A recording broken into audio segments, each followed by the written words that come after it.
This is the day that the Lord has made. Let us rejoice and be glad and live today. The Pharisees have truly had enough. The last 3 weeks we've heard Jesus speaking to them in ways that aren't so flattering. He's told them that the tax collectors and the prostitutes are actually in better standing with God than they are, that they're not living according to the will of God, and that they have consciously chosen to reject Jesus and everything that he is about. Jesus has called these religious authorities out publicly, and they've had enough. They must find a way to mute this prophet from Nazareth. He's nothing but trouble to them. So they make a plan. Now, they just can't arrest Jesus for no good reason. Jesus is way too popular. The people will revolt. No, they need to catch him slipping, and that is why they ask Jesus this fairly innocent question in today's gospel reading. They ask him, is it lawful to pay taxes to the emperor or not? I'm sure the Pharisees know that the people's ears will perk right up at the very mention of money and taxes, thus placing Jesus in a no-win situation. This is exactly what they want to see. They want to see him squirm and feel uncomfortable and stutter and find himself trapped in the corner. So Jesus asks for a coin. He looks at the coin and he says, well, whose picture do you see here? Whose name is printed right here?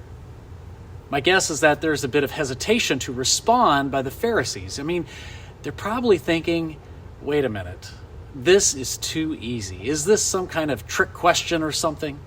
What is Jesus up to? When they finally answer him by saying, well, the emperor, Jesus says, well, give to the emperor the things that are the emperor's, and to God the things that are God's. Jesus escapes the trap. He foils his adversaries. He silences the critics. He leaves the Pharisees in a state of wonderment. What just happened here? How did he do that?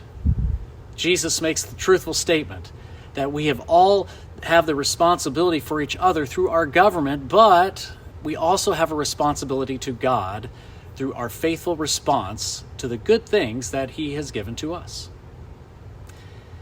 It all seems to make sense. I mean, the coin belongs to the emperor. The emperor has the money minted, and then he requires it to be returned in order to run the government and to fabricate a society that's worth living in. I mean, we all get that. But what about that second part of Jesus' statement? You know, the one about giving God the things that are belonging to God. I mean, that too makes sense, but it begs us to ask the question this morning, what exactly belongs to God? If Jesus tells the Pharisees to give the coins to the emperor because his image is on it and that the image is a mark of ownership, then where is it that we find the image of God? Well, to answer that question, we have to dust off our Bibles and crack them open to the first book, specifically to Genesis 1:27. This verse is found near the end of the first creation story that is recorded there. God has been hard at work creating the sun and the sky, the stars in the heavens, and the land that's down below. He's crafted plants and trees and vegetation and every living creature that moves, from the birds of the air to the fish of the sea to the beasts of the field. God is the potter, the earth is the clay, and he is busy creating some absolute masterpieces. His fingerprints can definitely be seen in all that breathes and moves and exists. But where is his image seen? Genesis 1:27 says, so God created man in his own image. In the image of God, he created him, male and female, he created them. Guess what? We've hit pay dirt. We have our answer. The emperor's image is stamped on the coin in Jesus' hand, but God's image has been stamped on each and every one of his people. So give your coins to the emperor, but give yourself to God, your whole selves. And you do this by following the ways of Jesus. This past Sunday, I was delighted to participate in the rite of confirmation for one of our students at church, and that just happened to be my daughter, Landry.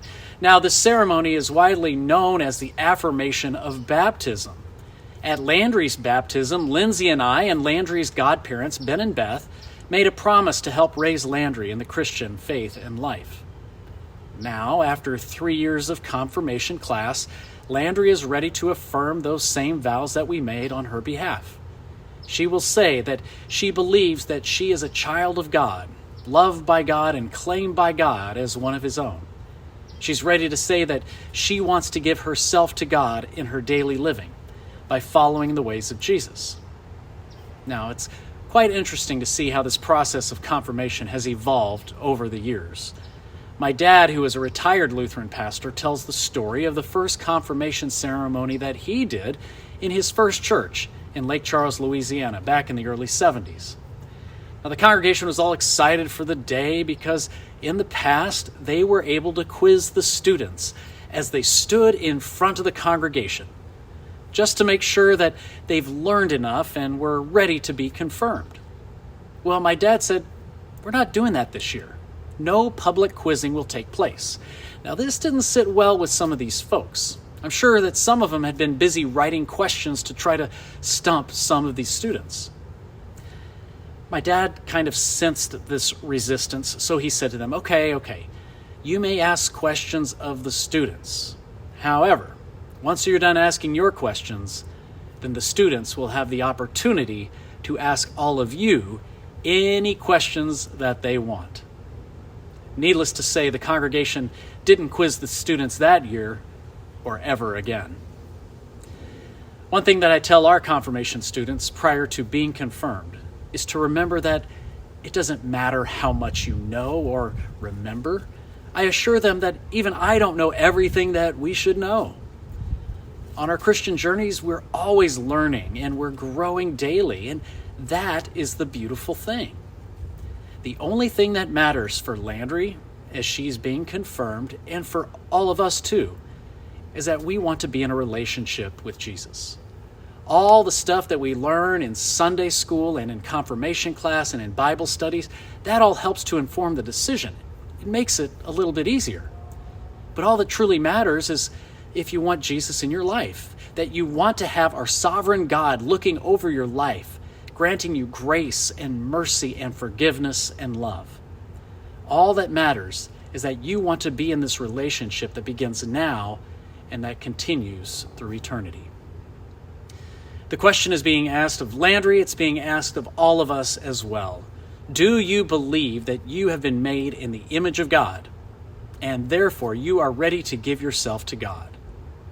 It should be an easy answer, much easier than answering a question posed by a bunch of Pharisees. Amen. Remember